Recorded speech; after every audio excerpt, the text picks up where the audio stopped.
Hello भाई नमस्कार मैं आपन प्रिय डीपी एंट्रांस आज आपन को स्वागत करुच्ची असिस्टेंट टीचर एवं ओटीटी ओडिया पेडागोजी डिस्कसन करिबारे।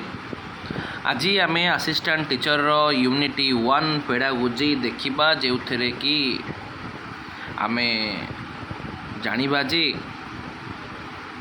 विषय टॉपिक ना कौन गोटे मिनट रही पे मैंने देखी कौच लर्निंग ओडिया इन आट एलिमेंटारी लेवल है ठीक अच्छे लर्निंग ओडिया आट एलिमेंटारी लेवल काल विलम्ब नक आपण को मैंने लाइक शेयर सब्सक्राइब कर सहित जड़ित रुहतु आम मैंने सबुदिन यही भाव क्लास करुचु।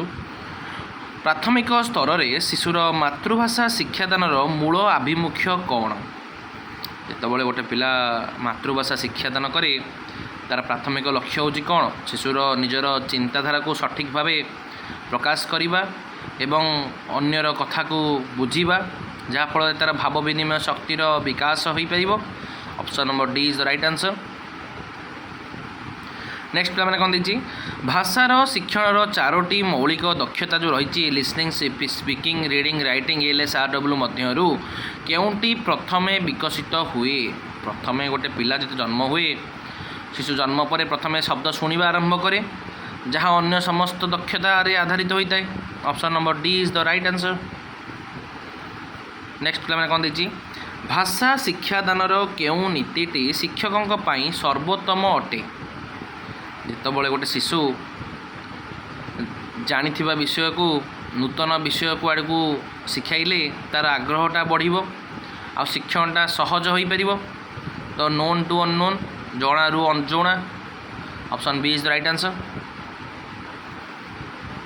श्रवण पठन केउं श्रेणी अंतर्भुक्त एटा पिला माने गोटे कंपलसरी क्वेश्चन है निहाती भाव आसे प्रति वर्ष परीक्षा ये क्वेश्चनटा आसे है। तो जो कहली LSRW या भीतर जो रहिला L listening speaking reading writing fast आउ थर्ड हूँ कौन रिसेप्टिव सेकेंड फोर्थ हूँ प्रोडक्टिव। ठीक अच्छे पिला माने जो LSRW मन रखिदेव फास्ट आउ थर्ड है जो श्रवण पठन हूँ कौन रिसेप्टिव बाकी दुटा हूँ प्रोडक्टिव। ठीक अच्छे पिला मन रहा गोटे ग्रहणात्मक गोटे हूँ प्रकाशात्मक दक्षता। अब यहाँ ताले जो श्रवण पठन देखिए option number is right answer. प्राथमिक श्रेणी रे ओडिया भाषा शिक्षादान समय रे क्यों पद्धति अधिक प्रभावशाली अटे। प्राथमिक विद्यालय परीक्षा पद्धति अनुवाद पद्धति क्रीड़ा और कार्यभित्तिक पद्धति केवल वक्तव्य पद्धति। तो क्रीड़ा एवं कार्यभित्तिक पद्धति कारण छोट पिला माने खेल एवं विभिन्न कार्य माध्यम अति सहज भाषा शिखि पारती। ठीक अच्छे option see the right answer. Next पिला कौन देखिए शिशुर शब्द भंडार वृद्धि पाई केउं कार्यटी सहायक होता है। जितेबाला गोटे शिशु शब्द शिखी है सेतबले से चित्र देखी गप कहवा आरंभ करता है। चित्र माध्यम शिशुटी नूतन शब्द सहित परिचित हुए एवं वाक्य गठन शिखी है। तो option A is the right answer. Next पे मैंने कौन देखिए भाषा शिक्षार इंटरडिपेंडेंस ऑफ 4 स्किल अर्थ कौन। जितेबाला भाषार गोटे दक्षतार विकास अन्य दक्षता विकास रे साहाय्य करे सी हूँ इंटरडिपेंडेंस जड़े आउ जन ऊपर निर्भरशील। तो समस्त दक्षता परस्पर सहित जड़ित option B is the right answer. प्राथमिक स्तर में सृजनशील लिखन कहले आम कौन बुझा। सृजनशील कहले कौन जितेबाला गोटे शिशु निजर मन कथा बा अनुभूति को सरल भाषा रे लिखे ताहा ही सृजनशीलता। तो ऑप्शन सी रे कौन देला निजर अनुभूति को निज भाषा रे लिखिबा option C is the right answer. Next पे मैंने कौन देखिए बहुभाषी श्रेणी गृह रे बा मल्टीलिंगुअल टीचिंग रे क्लासरूम रे भाषा शिक्षादान एक मुख्य आह्वान कौटा। जितेबाला शिक्षक अलग अलग मातृभाषा थिबा पिला मानकु गोटे भाषा रे शिक्षादान करबा एक बड़ आह्वान। तो शिक्षार्थी मान मध्य भाषागत विभिन्नता हूँ एक मुख्य आह्वान हूँ कार शिक्षकों बहुभाषी श्रेणी रे बाइलिंगुअल एजुकेशन गोटे जोड़ा option number B is the right answer. शिशुर कथन दक्षता विकास पाई शिक्षक क्यों दक्षता करवा उचित। गोटे शिशु जितेबाला जिते अधिक कथा कहवाक सुजोग पाइब से अधिक कथन दक्षता मार्जित हो तो शिशु को अधिक कहिबार सुजोग देवा होची right answer option number C. शिशुर प्राथमिक भाषा शिक्षा रे श्रवण कहीं गुरुत्वपूर्ण अटे। शुणा द्वारा गोटे शिशुर शब्दर उच्चारण और अर्थ बुझा सामर्थ्य हुए जहाँ परवर्ती समय रे कहिबा और पढ़िबारे सहायक होता है। Option number A is right answer कारण देछि यह अन्य दक्षता गुड़िकर विकास पई भित्तिभूमि प्रस्तुत करिथाए। नेक्स्ट पिला कौन देछि भाषा शिक्षादानर केउं पद्धति उदाहरण नियम आड़ को जाए। तो पढ़ो जहाँ पे गोटे हूँ इंडक्टिव गोटे हूँ डिडक्टिव। उदाहरण नियम आड़ को गले इंडक्टिव बा आरोही पद्धति जदि नियम उदाहरण को गो सी जाऊँगी अवरोह बा डिडक्टिव पद्धति। ठीक अच्छे तो ये पद्धति विभिन्न उदाहरण दिज्व शेष में साधारण नियम को बंचा जाए। Option number C is the right answer. Next पे कौन देछि शिशुर कथन दक्षता मार्जित करने केउंटी सबुठारु भल कार्य। गोटे शिशु जितेबाला विभिन्न भूमिकार अभिनय कर आरंभ कर गोटे शिशुर स्वाभाविक भाव भाव व्यक्त करटा हूँ मुख्य भूमिका ग्रहण करे तो नाटकर अभिनय से कर रोल प्लेटा हूँ सब मुख्य आउ भल कार्य। ऑप्शन नंबर ए। मातृभाषा शिक्षादान रे जो इंटरेस्ट कहीं आवश्यक जितेबाला गोटे शिशु शिक्षार्थी शिक्षक प्रक्रिया सक्रिय रही केवल दुर्बल छात्र छात्री शिक्षक काम सहज करने ना सिलेबस शीघ्र शिखापी। Option number A is right answer कारण जो आग्रह रहिले ही शिशु शिखा प्रति आकर्षित होता है आ दीर्घ समय पर्यटन मन रही है। ठीक अच्छे सक्रिय पिला माने ऑप्शन नंबर ए। शिशुर भाषागत त्रुटि को शिक्षक किपरि संशोधन करने उचित। भाषागत त्रुटि को जितेबाला गोटे सकारात्मक एवं प्रोत्साहन शिशु को नूतन भाव शिखापी आत्मविश्वास देता है। तो शिशु को अपमानित न करी स्नेहर सहित संशोधन करने उचित राइट आंसर ऑप्शन नंबर ए। भाषा शिक्षण पाई इंटीग्रेटेड टेक्स्ट कहले कौन बुझा। इंटीग्रेटेड टेक्स्ट कहले कौन भाषा सहित परिवेश और सामाजिक विषयर मिश्रण ना नहीं यह द्वारा शिशुर वास्तव जीवन सहित भाषा को जोड़िला परे एवं शिक्षण अधिक प्रासंगिक होता है। Option number A is right answer. शिशु पाई ओडिया भाषा रे अंतः निर्भरशीलता माने कौन जो इंटरडिपेंडेंस रहिला तार भाषा रे मुख्य भूमिका माने कौन जितेबाला भाषा दक्षता गुड़िक परस्पर सहित जड़ित एका सांगे विभिन्न दक्षता प्रयोग हुए सेतबले अंतः निर्भरशीलता बढ़ी थाए। तो श्रवण बढ़िले कथन विकास हम गोटे जन सहित रिलेटेड रही। Option number D is right answer. प्राथमिक श्रेणी रे कविता आवृत्ति द्वारा केउं दक्षता वृद्धि पाई थाए। कविता आवृत्ति शिशु को गोटे शब्दर लय एवं स्पष्ट उच्चारण शिखी थाए जहाँकि उच्चारण स्पष्टता एवं भाव प्रवणता को बुझे। Option number D is the right answer. द्विभाषी बा बहुभाषी पिलामानंकु शिक्षादान बेले शिक्षकंकर आभिमुख्य किपरि हेबा उचित। जितेबाला शिशु जानिथिबा भाषा को आधार करी नूतन भाषा शिखाइले शिक्षादान सहज होता है। तो शिशुर मातृभाषा को एक सम्मेलन भाव ग्रहण करने उचित।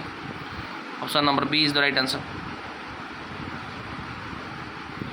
प्रोडक्टिव स्किल कोटा तुमको मुझे कहूली सेकेंडटा आउ फोर्थटा प्रोडक्टिव फास्ट थर्ड हूँ रिसेप्टिव। तो ऑप्शन नंबर बी रे लिखन लिखा मध्यम आम आमर विचार बा तथ्य को सृष्टि कर प्रकाश करता गोटे प्रोडक्टिव गोटे प्रकाशात्मक। ठीक अच्छे ऑप्शन नंबर बी। प्राथमिक स्तर में वर्णबोध शिक्षादानर सर्वोत्तम पद्धति कौटा। वर्णबोध गोटे छोट शिशु जिते छोट होता है चित्र सहित अक्षर को जोड़वा द्वारा शिशु मन में सहज मन रखी पारि थाए। तो जहाँफल वर्णबोध युक्त पिला माने जो शब्द थी चित्र थी अक्षर गोटे चिन्हटा हो। Option number B is the right answer. शिक्षादान समय रे जो फीडबैक रही तार गुरुत्व कौन। फीडबैक कहले कौन शिशु एवं शिक्षक उभय को शिक्षण प्रक्रिया सुधार साहाय्य करता। तो शिशुर दुर्बलता जानी संशोधन करिबारे साहाय्य करता। Option number B is the right answer. मातृभाषा शिक्षा पाई कहीं सामाजिक परिवेश गुरुत्वपूर्ण अटे। शिशु जितेबाला तार परिवार एवं समाज रे लोकों सहित कथा होई भाषा को अति सहज आयत्त करें जहाँकि तार भाषा एवं सामाजिक भाव विनिमय माध्यम शिखी जाए। Option number D is the right answer. प्राथमिक शिक्षादान रे गप कहिबार की लाभ थाए? गपटा शिशु को गोटे कल्पना करिवार सुजोग दिए एवं मन दे शुणा को प्रोत्साहित करता है जहाँफल तार कल्पना शक्ति एवं श्रमण दक्षतार विकास घटता है। Option number B is the right answer. भाषा शिक्षादान रे जो फ्लेक्सिबिलिटी बा नमनीयता रही कहले कौन बुझ? नमनीयता कहले कौन? शिशुर आवश्यकता अनुजाई शिक्षादान शैली को बदलवा। जितेबाला जड़े शिक्षक विभिन्न प्रकार शिक्षार्थी मानी भिन्न भिन्न पद्धति को आपणी थाए यहीटा ही हूँ फ्लेक्सिबिलिटी। Option number D. क्यों कार्यटी लिखन दक्षतार विकास पाई प्रथम सोपान अटे? लिखन दक्षता जो पिला को गोटे पेन धरई से गाटे आरम्भ कर अंका मका चित्र कर आरम्भ कर जहाँफल तार जो फाइन मोटर स्किल रहा कि हाथर मांसपेशी को नियंत्रण कर साहाय्य करता है जहाँ अक्षर लिखापी जरूरी अटे। Option number B is the right answer. Odia भाषा शिक्षारे समाप्ति सूचक मूल्यांकन बा समेटिव आसेसमेंटर कार्य कौन? समेटिव आसेसमेंट सब कौन वर्ष शेष में पिलाटी के सफल होती ना जांच करने या फल जना पड़े शिशुटी पूरा पाठ्यक्रम के शिखला कौन शिखला बोली। Option number B is the right answer. शिशुर सृजनशील पठन बा क्रिएटिविटी रीडिंग केउटी अटे? क्रिएटिविटी रीडिंग कहले कौन? जितेबाला गोटे शिशु पढ़ी गप शेष भाग को निज मनरू बदल दब एमती होता एमती कहीं नहला जहाँकि शिशुर मौलिक चिंताधारा एवं कल्पना शक्ति को प्रकाश करता है। ऑप्शन नंबर ए। श्रेणी गृह रे भाषा शिक्षण पाई सर्वोत्तम सामग्री कौटा? टीएलएम क्यों? केवल कलापटा सबुठ दामिका सामग्री केवल सेलफोन बा जहाँ स्थानीय परिवेश सहज उपलब्ध। Option D is the right answer. जितेबाला पिला माने निज पाखे जिनस को देखिले ताहा शीघ्र बुझीपारती। ठीक अच्छे तो स्थानीय परिवेश ही टीएलएमटा संग्रह करा उचित। भाषा शिक्षा रे लिसनिंग स्पीकिंग रीडिंग राइटिंग बा LSRW क्रम कहीं मानवा उचित? कारण यह शिक्षण को एक वैज्ञानिक एवं स्वाभाविक प्रक्रिया करे। जितेबाला जड़े शुणिले ही कहीपर एवं कहीपारे ही भाषार गभीरता बुझीपर एवं पढ़िले ही लिखिपर। Option number B. शिशुर भाषागत विकास रे अनुकरण बा इमिटेशन रो भूमिका कौन? अनुकरण कहले कौन? यह गोटे नूतन शब्द बा उच्चारण शिखबार साहाय्य करता है। गोटे शिशु परिवेश शुणुवा शब्द गुड़िक अनुकरण करी निज भाषा ज्ञान वृद्धि करता है ना नहीं? Option number D is the right answer. भाषा शिक्षा रे प्रायोगिक व्याकरण बा फंक्शनल ग्रामर कहले कौन बुझा? प्राथमिक स्तर रे नियम अपेक्षा भाषार व्यवहार को गुरुत्व देवा दरकार। प्राथमिक स्तर रे शुद्ध भाव कथा कहवा एवं लिखा पर गुरुत्व दी जाए। ऑप्शन नंबर ए। शिशुर शब्द चिन्हट प्रक्रिया रे केउंटी प्रथमे आसे? प्रथमे शिशुटी चित्र देखिबो शब्द को सहज चिन्हि पारिबो एवं मन रखि पारिबो तो दृश्य प्रथमे एवं शब्द सहित संपर्क रही थे। Option number B. नीरव पठन साइलेंट रीडिंग मुख्य उद्देश्य कौन? जितेबाला पिलाटी नीरव पढ़ो शिक्षार्थी संपूर्ण ध्यान एवं अर्थबोध करें जहाँकि विषयर गभीरता को से बुझीपर। Option number D. शिक्षादानर सामग्रिक पद्धति क्या कहुए? गोटे शिक्षक जो अलग अलग वर्ण एवं शब्द अपेक्षा जो अर्थपूर्ण वाक्य एवं प्रासंगिक बा प्रसंग माध्यम शिखेबा हूँ यार मुख्य उद्देश्य जहाँकि भाषा को एक संपूर्ण एकक भाव शिखेबा द्वारा पिलाटी एक सामग्रिक पद्धति बोली कहुपर। ठीक अच्छे। Option number C is the right answer. प्राथमिक स्तर में शिशुर शब्दकोश बा भोकाबुलारी वृद्धि पाई शेष श्रेष्ठ पंथाटी केउटा? जितेबाला कौन परिस्थिति को बा गप माध्यम शिखिले शब्द शिखिले शिशुर शब्दर व्यवहार बुझीपर जहाँफल तार प्रसंग भित्तिक शिक्षण दक्षता वृद्धि पाइब। Option number D is the right answer. श्रवण दक्षतार विकास पाई शिक्षक केउंटी करबा उचित श्रवण दक्षता देछि ना तो गप कहवा कौन दरकार आलोचना करिया कौन दरकार ऑडियो विजुअल सामग्री कौन दरकार केवल पाठ्यपुस्तक विषय को बारंबार पढ़ा द्वारा गोटे वैचित्र नथिले भी शिशुर आग्रह कमी जाए एवं श्रवण शक्तिर प्रकृत विकास हुए ना option number A is the right answer पठन प्रक्रिया रे डिकोडिंग माने कौन डिकोडिंग कहले कौन अक्षर एवं ध्वनि मध्य संपर्क स्थापन कर पढ़ा ना नहीं गोटे मुद्रित अक्षर को शब्द बा ध्वनि रे रूपांतरण करने प्रक्रिया को डिकोडिंग बोली कह जाए ना नहीं option number C is the right answer शिशुर हस्ताक्षर सुधारिया केउंटी प्रभावशाली देखी देखी धीरे धीरे लिखिले शिशुर अक्षर गठन में श्रृंखला आसे गोटे कॉपी राइटिंग बा अनुलिखनर नियम अभ्यास करबा is the right answer option number C भाषा शिक्षादान रे मल्टीलिंगुअलिज्म को कहीं एक संबल बोली कह जाए मल्टीलिंगुअलिज्म कहले कौन एकाधिक भाषा जानिबा द्वारा शिशुर मस्तिष्क अधिक सक्रिय हुए एवं से विभिन्न दृष्टिकोण चिंता करें यह शिशुर सामग्रिक बुद्धि एवं सृजनशीलता वृद्धि को करें ठीक अच्छे option number A B is the right answer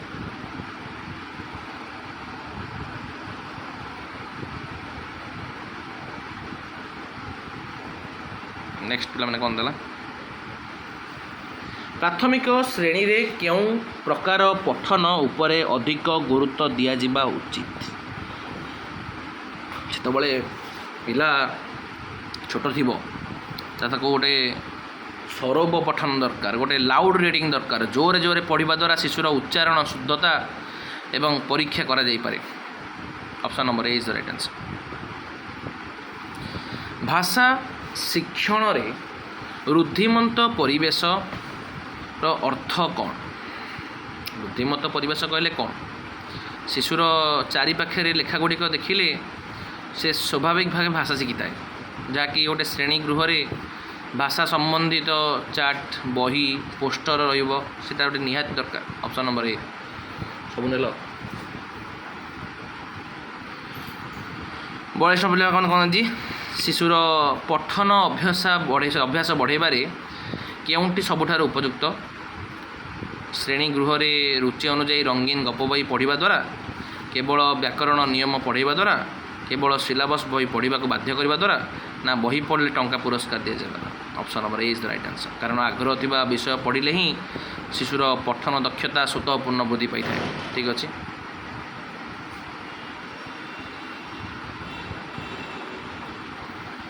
next पिला माने कौन देछि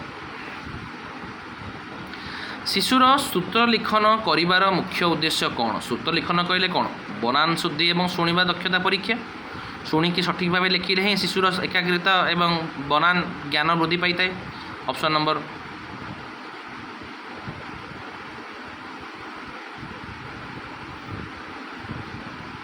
सॉरी पिला मान पठन अभ्यास बढ़ापी क्यों सब उपयुक्त पठन अभ्यास बढ़ापी कौन दरकार रंगीन शिशुर सॉरी रुचि अनुजाई रंगीन बही पढ़ जहाँकि आग्रह थिबा विषय पढ़िले ही शिशुर पठन दक्षता स्वतःपूर्ण वृद्धि पाइब ऑप्शन नंबर ए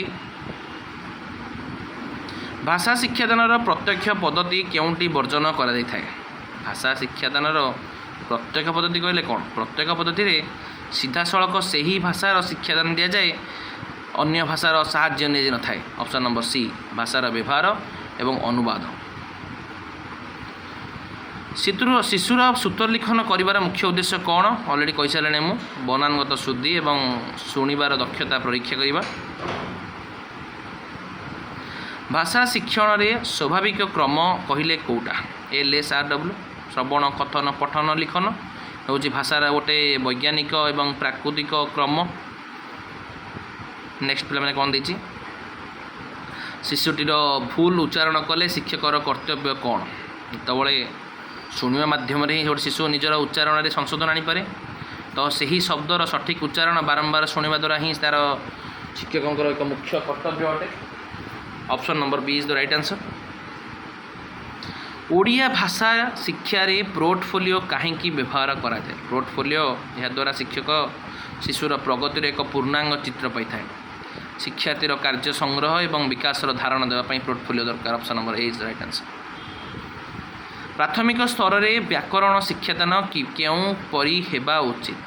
ପ୍ରାଥମିକ ସ୍ତରରେ ପାଠ୍ୟକ୍ରମ ସହିତ ସମନ୍ୱୟ ରହିବା ଦରକାର, କାରଣ ଗପ ବା କବିତା ମାଧ୍ୟମରୁ ବ୍ୟାକରଣ ଶିକ୍ଷା ହେଲେ ହିଁ ଶିଶୁ ତାକୁ ଭଲ ଭାବେ ବୁଝିପାରିବ। ଅପସନ୍ ନମ୍ବର ବି। ନେକ୍ସଟ ପିଲାମାନେ କ'ଣ ଦେଇଛି? ଶିଶୁର ମୌଳିକ ଚିନ୍ତାଧାରା ପରଖିବା ପାଇଁ ଶିକ୍ଷକ କେଉଁ ପ୍ରକାର ପ୍ରଶ୍ନ ପଚାରିବା ଉଚିତ? ପିଲାଟି ଏଇ ଗୋଟେ ମୁକ୍ତ ଉତ୍ତରମୂଳକ ପ୍ରଶ୍ନ ଦରକାର ତାକୁ, ଓପନ୍ ଏଣ୍ଡେଡ଼ କ୍ୱେଶ୍ଚିନ୍, କାରଣ ଏଗୁଡ଼ିକ ଶିଶୁର ନିଜ ମନକୁ ଭାବି ଉତ୍ତର ଦେବାକୁ ପ୍ରୋତ୍ସାହନ କରିଥାଏ। ଠିକ୍ ଅଛି, option number A is right answer.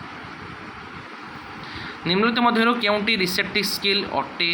Already କହିଛି ହେଲା। ପ୍ରଥମ ଥାର୍ଡ଼ଟା ହେଉଛି କ'ଣ? ରିସେପ୍ଟିଭ୍, ସେକେଣ୍ଡ ଫୋର୍ଥ ହେଉଛି ପ୍ରଡ଼କ୍ଟିଭ୍। ତ ପଠନ ହେଉଛି ପ୍ରଡ଼କ୍ଟିଭ୍ ରିସେପ୍ଟିଭ୍ ସ୍କିଲ୍ର ଉଦାହରଣ ଅଟେ। ଶିକ୍ଷାଦାନରେ ନୈଦାନାତ୍ମକ ପରୀକ୍ଷା ବା ଡାଇଗ୍ନୋଷ୍ଟିକ୍ ଟେଷ୍ଟର ଲକ୍ଷଣ କ'ଣ? ଗୋଟେ ଶିଶୁର ଯେତେବେଳେ ଦୁର୍ବଳତା ଏବଂ ତା'ର କାରଣ ଖୋଜିବା ଦରକାର, ସେ ଶିକ୍ଷକ ଜାଣିବା ପାଇଁ ଏହା ସାହାଯ୍ୟ କରେ ଯେ ଶିଶୁଟି କାହିଁକି ବୁଝିପାରୁନାହିଁ। ଏଇଟା ଗୋଟେ ଡାଇଗ୍ନୋଷ୍ଟିକ୍ ଟେଷ୍ଟର ମୁଖ୍ୟ ଉଦ୍ଦେଶ୍ୟ। ଶିଶୁର ଧ୍ୱନି ପ୍ରଭେଦ ଜାଣିବା ପାଇଁ ଶିକ୍ଷକ କେଉଁ କାର୍ଯ୍ୟ କରିବେ? ଧ୍ୱନି ପ୍ରଭେଦ କହିଲେ କ'ଣ? ସମନ୍ୱୟ ଧ୍ୱନି ବିଶିଷ୍ଟ ଶବ୍ଦଗୁଡ଼ିକୁ ଉଚ୍ଚାରଣ କରି ଶିଖେଇବେ। ଗୋଟେ ଉଦାହରଣ ସ୍ୱରୂପ ମନେ ନେବା ଶାଳ, ଶାଳ। ତ ଏଇଟା ଶାଲ, ଏଇଟା ଶାଳ। ଠିକ୍ ଅଛି, ପଢ଼ିକି ତାକୁ ତା ଧ୍ୱନିର ଉଚ୍ଚାରଣ ଆଣିବା ଦରକାର। ଠିକ୍ ଅଛି, option number C is right answer.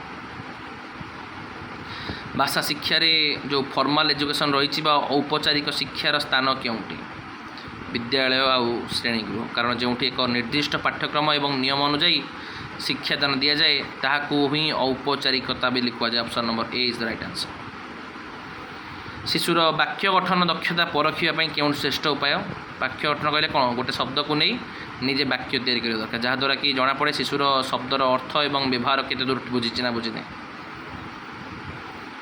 ଶିକ୍ଷଣ ପ୍ରକ୍ରିୟାରେ ଆବେଗିକ ବିକାଶ ବା ଇମୋସନାଲ୍ ଡେଭଲପମେଣ୍ଟ ପାଇଁ କାହିଁକି କବିତା ଆବଶ୍ୟକତା ଅଟେ? ଗୋଟେ ଶିଶୁର ମନରେ ବିଭିନ୍ନ ରସ ଏବଂ ଅନୁଭୂତି ସୃଷ୍ଟି କରେ। କବିତା ଶିଶୁକୁ ଆନନ୍ଦ, ଦୁଃଖ, ବୀରତ୍ୱ ପରି ବିଭିନ୍ନ ଆବେଗ ସହିତ ପରିଚିତ କରାଏ। Option number D is the right answer. ଭାଷା ଶିକ୍ଷାଦାନରେ ସାଂସ୍କୃତିକ ଗୁରୁତ୍ୱ ବା କଲଚରାଲ୍ ସିଗ୍ନିଫିକାନ୍ସ କହିଲେ କ'ଣ ବୁଝିବା? ଭାଷା ଶିକ୍ଷାଦାନ ମାଧ୍ୟମରେ ଗୋଟେ ସମାଜର ରୀତିନୀତି ଏବଂ ପରମ୍ପରାକୁ ଜାଣିବା, ଯାହାକି ମାତୃଭାଷାରୁ ହିଁ ଶିଶୁ ନିଜର ସଂସ୍କୃତି ଏବଂ ମୂଲ୍ୟବୋଧ ସହିତ ଜଡ଼ିତ ହୁଏ। Option number D is the right answer. ପ୍ରାଥମିକ ଶ୍ରେଣୀରେ ପ୍ରଶ୍ନ ଉତ୍ତର ପଦ୍ଧତି ସୁଫଳ କ'ଣ? ପ୍ରଶ୍ନ ଉତ୍ତର କହିଲେ କ'ଣ? ଏହା ଗୋଟେ ଶିଶୁର କୌତୂହଳ ଏବଂ ଜିଜ୍ଞାସାକୁ ବୃଦ୍ଧି କରିଥାଏ। ପ୍ରଶ୍ନ ପଚାରିବା ଦ୍ୱାରା ଶିଶୁ ସକ୍ରିୟ ରହେ ଏବଂ ନୂତନ କଥା ଜାଣିବା ପାଇଁ ଚେଷ୍ଟା କରେ। Option C is right answer. ଭାଷା ଶିକ୍ଷାଦାନରେ ସଂଶୋଧନମୂଳକ ଶିକ୍ଷା କହିଲେ କ'ଣ? ରିମେଡ଼ିଆଲ୍ ଟିଚିଂ କହିଲେ କ'ଣ? ଯେଉଁଠି ଶିକ୍ଷାଦାନରେ କୌଣସି ନିର୍ଦ୍ଦିଷ୍ଟ ଅସୁବିଧା ସମ୍ମୁଖୀନ ହୋଇଥାଏ, ଏହା ଶିକ୍ଷାଦାନ ଦ୍ୱାରା ପଛୁଆ ପିଲାମାନଙ୍କୁ ଅନ୍ୟ ପିଲାମାନଙ୍କ ସହିତ ସମକକ୍ଷ କରିବା ଚେଷ୍ଟା କରାଯାଇଥାଏ। Option number D is the right answer. ଶିଶୁର ପଠନ ସ୍ପଷ୍ଟତା ପାଇଁ କେଉଁଟି ଜରୁରୀ? ଶବ୍ଦଗୁଡ଼ିକ ସଠିକ୍ ଗତି ଏବଂ ଲୟରେ ପଢ଼ିବା। ତ ସଠିକ୍ ଗତିରେ ପଢ଼ିଲେ ହିଁ ଅର୍ଥବୋଧ ଶୀଘ୍ର ହୋଇଥାଏ ବା ଶୁଣିଥିବା ବ୍ୟକ୍ତି ମଧ୍ୟ ବୁଝିପାରିଥାଏ। Option number C is the right answer. ତ ବର୍ତ୍ତମାନ 60ଟି ପ୍ରଶ୍ନର ପରିସମାପ୍ତି ଘଟିଲା। ତ ଏଇଭଳି ୟୁନିଟ୍ ୱାଇଜ୍ କ୍ଲାସ୍ କରିବା ପାଇଁ ଡିପି ଏଣ୍ଟ୍ରାନ୍ସକୁ ସବସ୍କ୍ରାଇବ୍, ଲାଇକ୍, ସେୟାର କରନ୍ତୁ, ଅଲ୍ ନୋଟିଫିକେସନ୍ ଅନ୍ କରନ୍ତୁ। ଏତିକି ରହିଲି। ଜୟ ଜଗନ୍ନାଥ, ଜୟ ମା ମଙ୍ଗଳା। ପରବର୍ତ୍ତୀ କ୍ଲାସ୍ରେ ୟୁନିଟ୍ 2 ଡିସ୍କସନ୍ କରିବା। ଠିକ୍ ଅଛି, ରହିଲି।